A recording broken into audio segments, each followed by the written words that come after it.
Panorama group, जो सोचता है वो करता है। आपके अपने सपनों का आशियाना। नमस्कार दोस्तों, मेरा नाम ज्ञानेश्वर है और आपने लाइव सिटीज पर देखना शुरू किया है बिहार की कहानी।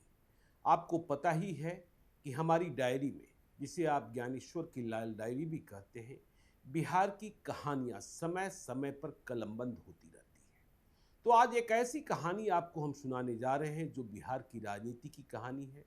कोई 10-12 साल पुरानी ही कहानी है, लेकिन इस कहानी में आप जानेंगे कि कैसे नीतीश कुमार गच्चा खाते रहे हैं, गच्चा देते रहे हैं, कब जेडीयू के विधायकों ने नीतीश कुमार की पीठ में भी खंजर भोंक दिया और वे विधायक आज कहां हैं। यह भी जानेंगे कि कैसे दो थैली शाहों के बूते भाजपा ने नीतीश कुमार से लड़ने की कोशिश की और नीतीश कुमार को झुकाने की कोशिश की। जीत नीतीश कुमार को ही मिली थी और यह वह वक्त था जब नीतीश कुमार बहुत निराश थे, हताश थे, परेशान थे। तो देखिए, हम अपनी डायरी से कहानी की शुरुआत करें। यह कहानी कोई 10-12 साल पुरानी, मतलब 2013-2014 की है। आपको पता ही है कि नीतीश कुमार ने 2013 में नरेंद्र मोदी के नाम पर कितनी बड़ी लड़ाई बीजेपी से मोल ले ली थी और इसके बाद बीजेपी से रिश्ता टूट ही गया था। नीतीश कुमार की सरकार से बीजेपी अलग हो गई थी, लेकिन सरकार चल रही थी, क्योंकि विधानसभा के भीतर बीजेपी इतनी ताकतवर नहीं थी कि वह नीतीश कुमार की सरकार को परास्त कर दे, और लालू यादव भी नीतीश कुमार की सरकार को गिराना नहीं चाहते थे, क्योंकि नीतीश कुमार बीजेपी के खिलाफ लड़ने पर आमादा हो गए थे।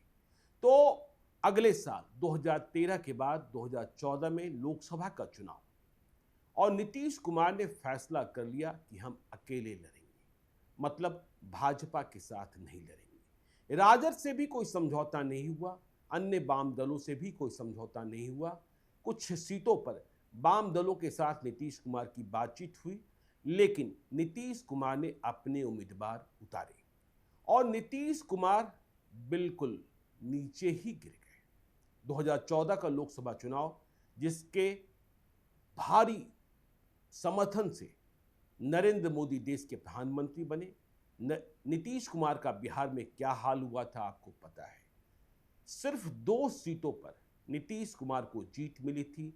नालंदा में, जो उनका गृह क्षेत्र, कौशलेंद्र कुमार जीते थे और पूर्णिया में संतोष कुशवाहा जीत गए थे। तो नीतीश कुमार बहुत ही परेशान, निराश, हताश। उन्हें लगा कि बिहार की जनता ने उनके साथ छल किया है और नीतीश कुमार ने मुख्यमंत्री की कुर्सी से इस्तीफा दे दिया। इस्तीफा देने की तारीख थी 20 मई 2014। 16 मई 2014 को लोकसभा चुनाव के नतीजे आए थे और नरेंद्र मोदी देश के प्रधानमंत्री बनने जा रहे थे। तो नीतीश कुमार ने इस्तीफा दिया। चौंकाने वाला नाम उनका उत्तराधिकारी बना। जीतन राम मांझी सूबे के नए मुख्यमंत्री बन गए। बावजूद इसके नीतीश कुमार ही जेडीयू के कमांडर इन चीफ रहे। तो देखिए, 2014 के चुनाव में क्या क्या हुआ था। जहानाबाद ले चलते हैं आपको। जहानाबाद में नीतीश कुमार को कोई स्थानीय मजबूत प्रत्याशी नहीं मिला था। जगदीश शर्मा स्वयं चुनाव नहीं लड़ सकते थे, सजा याफ्ता हो गए थे। तो नीतीश कुमार ने अनिल शर्मा, आम्रपाली ग्रुप वाले, कितने बड़े नाम हो गए थे, देश के सबसे बड़े बिल्डर्स में से एक। कहां से सफर की शुरुआत हुई थी?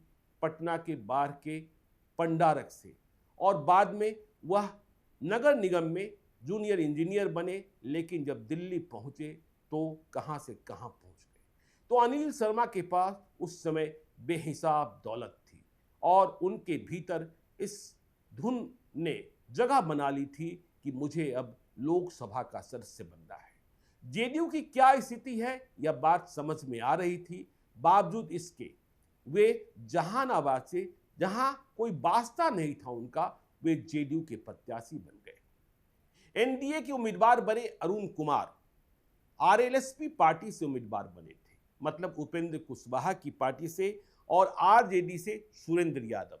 तो वहां त्रिकोणीय मुकाबला हुआ और चुनाव के दौरान सबसे अधिक पैसे वाले अनिल शर्मा, जिनके बारे में कहा गया कि दिल्ली से बोरा भर भर कर रुपया आ रहा था, वह चुनाव परिणाम के दिन तीसरे स्थान पर लुढ़क गए थे।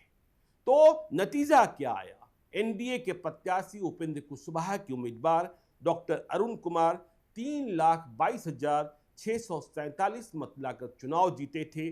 दूसरे स्थान पर आरजेडी के सुरेंद्र यादव थे 2,80,307 मत। और अनिल शर्मा, जो आम्रपाली ग्रुप के मालिक, वह तीसरे स्थान पर मात्र 1,08,51 मत। मतलब जितना रुपया बटा उसके हिसाब से वोट नहीं आए। नीतीश कुमार की नाक पूरे बिहार में कट गई थी। तो खैर, जीतन राम मांझी मुख्यमंत्री थे, Nitish Kumar commander in chief बने हुए थे जेडीयू के। तो चुनाव परिणाम के बाद देखिए, आपको याद होगा रामकृपाल यादव बीजेपी में शामिल हुए थे ऐन चुनाव के मौके पर और पाटलिपुत्र से सांसद बन गए थे। तब तक सांसद बनने तक, लोकसभा के सदस्य बनने तक वह आरजेडी की ओर से राज्यसभा के सदस्य थे। ठीक इसी प्रकार राजीव प्रताप रूडी भी राज्यसभा के सदस्य थे और अब सारण लोकसभा क्षेत्र से लोकसभा के सदस्य निर्वाचित हुए थे। तो अगले महीने देखिए बिहार में राज्यसभा का चुनाव होना था और चुनाव के लिए अलग अलग अधिसूचनाएं जारी हुई। बिहार का माहौल ऐसा कि नीतीश कुमार और बीजेपी में बिल्कुल तलवारें खिंची हुई थी। लेकिन नीतीश कुमार की सरकार बिहार में इसलिए बची थी क्योंकि आरजेडी, कांग्रेस, 2 निर्दलीय और 1 सीपीआई के विधायक ने बाहर से समर्थन दे रखा था। तो ऐसे में बिहार विधानसभा जहां 243 सदस्य हैं, वहां जेडीयू के पास 143 सदस्य दिख रहे थे। तो अब देखिए, जब राज्यसभा चुनाव की बात आई और जून 2014 में राज्यसभा चुनाव, तो बीजेपी ने क्या खेल खेला? बीजेपी को पता था कि चुनाव की 2 अलग अलग अधिसूचनाएं जारी हुई हैं और बिहार विधानसभा में हमारे साथ न रहने के बाद भी नीतीश कुमार को बहुमत प्राप्त है। बावजूद इसके बीजेपी ने जेडीयू के अधिकृत उम्मीदवारों के खिलाफ घोषित तरीके से 2 उम्मीदवार खड़े कर दिए।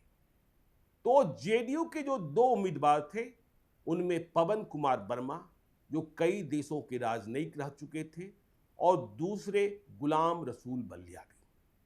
तो इनके सामने अब देखिए, पवन कुमार वर्मा कौन? पवन कुमार वर्मा राजनीति में आ रहे थे।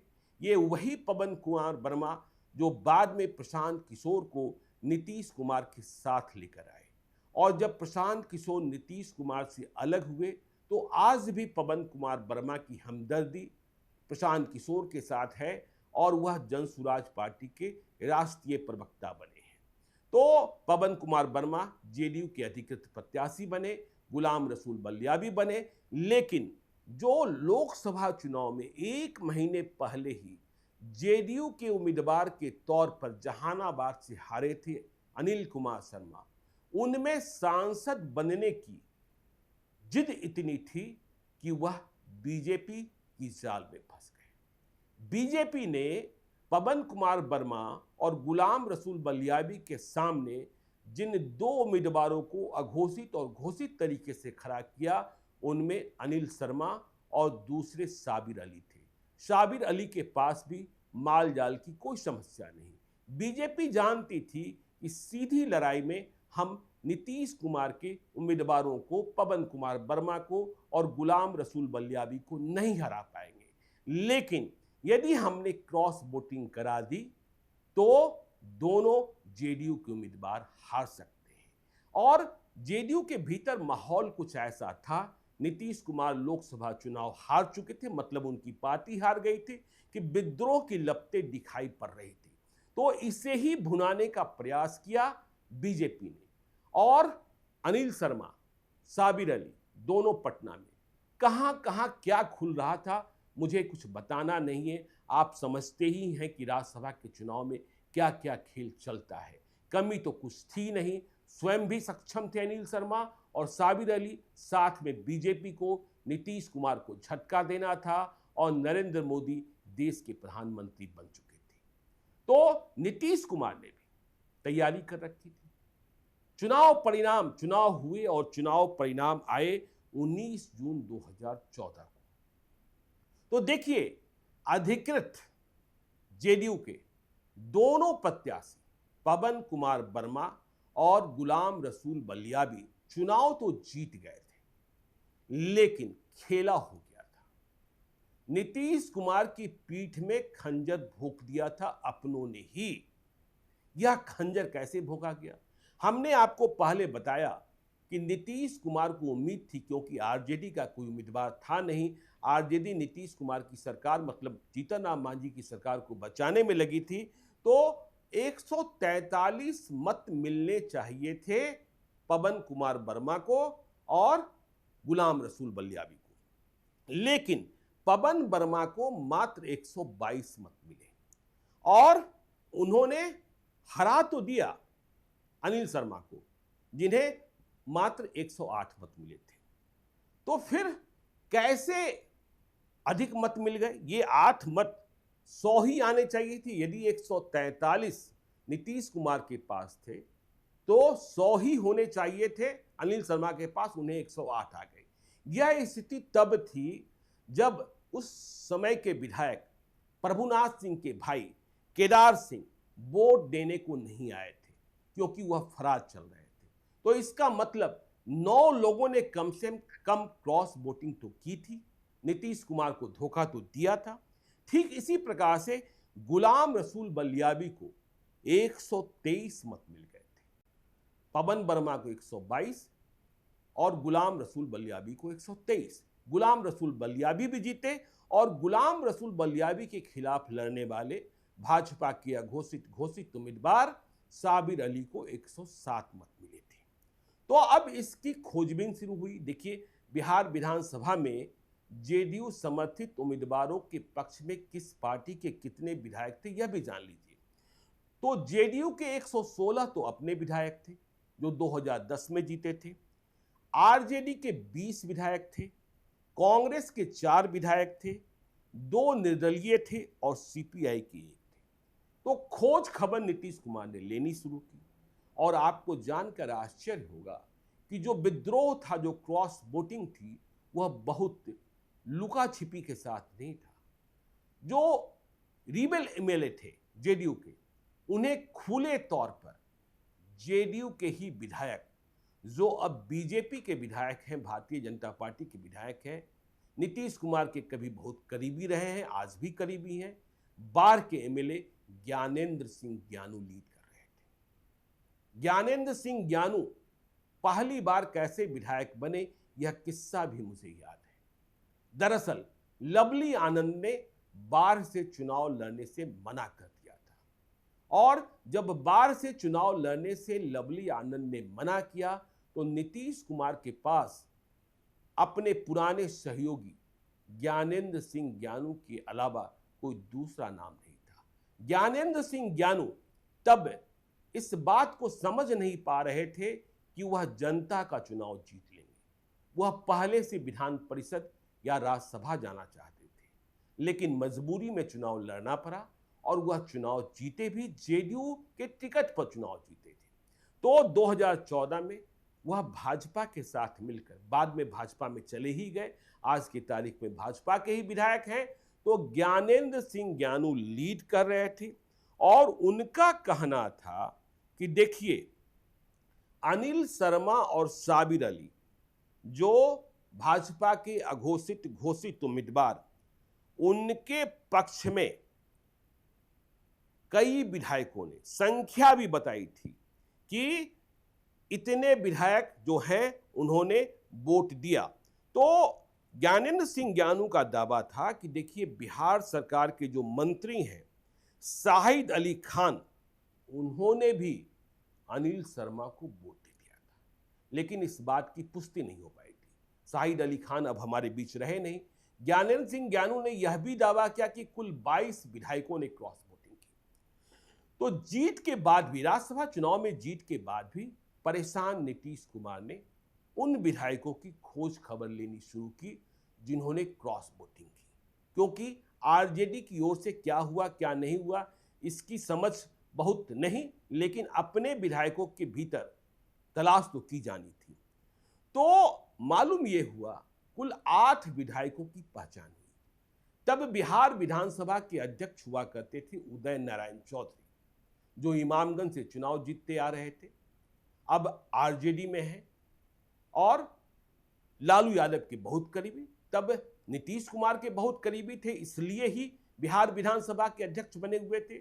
तो जेडीयू ने, नीतीश कुमार ने जब पड़ताल की तो 8 विधायकों की पहचान की गई कि ये 8 विधायक हैं जिन्होंने क्रॉस वोटिंग की, पार्टी व्हिप का उल्लंघन किया और शिकायत के आधार पर उदय नारायण चौधरी विधानसभा अध्यक्ष ने इन जेडीयू के 8 विधायकों की सदस्यता, इन्हें विधानसभा की सदस्यता के लिए अयोग्य घोषित कर दिया था। तो कौन थे ये लोग? तो ज्ञानेंद्र सिंह ज्ञानू तो स्पष्ट थे। आपको जानकर आश्चर्य होगा कि जो लोग अयोग्य घोषित किए गए थे उनमें नीरज सिंह बबलू भी थे, जो आज बिहार सरकार में मंत्री हैं और सुपौल के छातापुर विधानसभा क्षेत्र से भाजपा के विधायक हैं। लेकिन नीरज सिंह बबलू पहली बार जेडीयू के टिकट पर बिहार विधानसभा पहुंचे थे। वे आनंद मोहन की पाठशाला के छात्र रहे।